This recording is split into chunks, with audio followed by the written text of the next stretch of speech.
स्वागत है स्टूडेंट, हमारे चैनल पर हम आपके लिए लेकर आए हैं उड़ान कार्य पुस्तिका का जो पाठ 1 है, फसल उत्पादन एवं प्रबंध।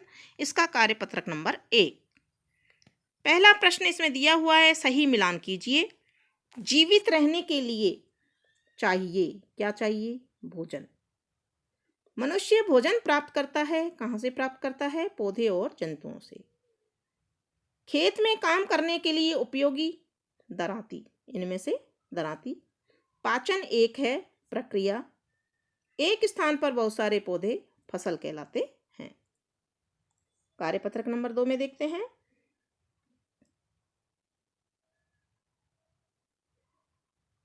पौधे से संबंधित विभिन्न चरणों को व्यवस्थित कीजिए। इसमें 3 चरण दिए हुए हैं।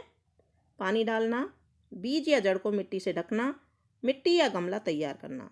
तो तीनों चरण में सबसे पहले होता है मिट्टी या गमला तैयार करना, दूसरे नंबर पर आता है बीज या जड़ को मिट्टी से ढकना, और तीसरे नंबर पर आता है पानी डालना। अगला कार्यपत्रक नंबर 3 देखते हैं। यहाँ चित्र दिए हुए हैं। चित्र में वस्तुओं को अलग अलग करने की विधियां दिखाई गई हैं, उनके नाम लिखिए। तो यहाँ हम देख पा रहे हैं, ये एक थाली में लेकर के कुछ अनाज को बीन रहे हैं, तो इसको हम कहते हैं हस्तचयन। यहाँ पर हम देख रहे हैं कि जो भूसा होता है, जब फसल कटाई के बाद में जब भूसे से दानों को अलग किया जाता है कूट कूट कर, तो उसे हम थ्रेसिंग कहते हैं, और ये थ्रेसिंग की प्रक्रिया दिखाई गई है इस चित्र में। अगला चित्र है निष्पावन विधि का, यानी कि जो हल्का भूसा मिला हुआ जो अनाज होता है या हल्की अशुद्धियाँ होती हैं, उनको जब हवा चल रही होती है तो हवा में ऊपर से पटका जाता है, तो जो भारी दाना होता है, अनाज होता है, वो यहाँ इकट्ठा हो जाता है, और जो हल्का भूसा या कचरा होता है वो दूर जा कर के गिर जाता है। तो इस विधि को कहते हैं निष्पावन। अगली विधि चालनी से छाना जा रहा है, इसको चालन विधि कहते हैं, और छानना भी कहते हैं। अगला कार्यपत्रक नंबर 4 है, निम्न चित्रों में आपको जो औजार दिखाई दे रहे हैं उनके नाम और कहाँ और कैसे उपयोग में किया जा सकता है के बारे में लिखिए। तो हम यहाँ देख रहे हैं कि ये चित्र है दरांती का। इसका उपयोग खेतों में फसल काटने के लिए किया जाता है।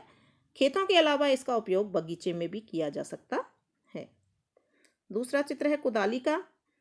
इसको भी खेतों में या बगीचे में खरपतवार को निकालने के लिए और मिट्टी को पोला करने के लिए किया जाता है कुदाली का उपयोग। इसके बाद में कार्यपत्रक 5 है। इसमें कुछ चित्र दिए हुए हैं, तो इनको यहाँ दिए गए चित्रों को सही क्रम में व्यवस्थित कीजिए।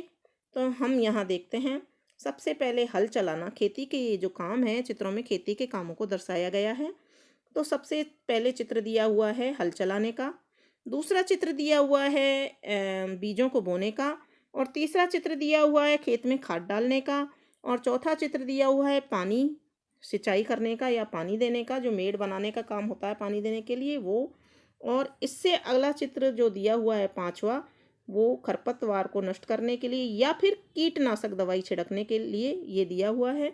और उसके बाद में फसल कटाई का चित्र है, और उसके बाद में जो अनाज अलग किया जा रहा है उसका भंडारण का चित्र है। तो हम इन चित्रों को अगर सही क्रम में जमाएंगे तो सबसे पहले हल चलाना, नंबर 2 पे बीजों को बोना, नंबर 3 पर खाद डालना, नंबर 4 पर सिंचाई करना, नंबर 5 पर कीटनाशक दवाइयों का छिड़काव करना, और नंबर 6 पर फसल की कटाई, और नंबर 7 पर भंडारण, अनाज का भंडारण। तो सही क्रम ये रहेगा। कार्यपत्रक नंबर 6 में इस सारणी में कुछ खाद्य पदार्थों के नाम दिए गए हैं, वे हमें कहाँ से प्राप्त होते हैं उनके नाम लिखिए। तो यहाँ खाद्य पदार्थ का नाम है दूध, जो जंतुओं से प्राप्त होता है, जैसे गाय, भैंस, बकरी, ऊँटनी। दूसरा है वसा, पौधे और जंतुओं से प्राप्त होते हैं, जैसे बादाम, मूंगफली, तेल, घी और मांस। तीसरा है मांस, ये कहाँ से प्राप्त होता है? जंतुओं से प्राप्त होता है, जैसे बकरा, मुर्गी, सुअर। अगला चौथा नंबर पे है अनाज, जो कि पौधों से प्राप्त होता है, गेहूं, बाजरा, मक्का, चावल। अगली है सब्जियां, पौधों से प्राप्त होती हैं, लौकी, मूली, तुरई, अन्य सब्जियां भी बहुत सारी होती हैं। अगला है शहद, जो जंतुओं से प्राप्त होता है, और जंतुओं में मधुमक्खियां शहद बनाने का कार्य करती हैं। तो इस तरह से हमने इस सारणी को कंप्लीट कर लिया है। और इस सारणी के साथ ही आपके जो पहले पाठ विज्ञान का कक्षा 8 का जो पहला पाठ है, फसल एवं फसल उत्पादन एवं प्रबंध, ये कंप्लीट होता है। और इसी तरह से विज्ञान के अगले पाठों को देखने के लिए, अन्य विषयों को देखने के लिए जुड़े रहिए हमारे चैनल से। धन्यवाद।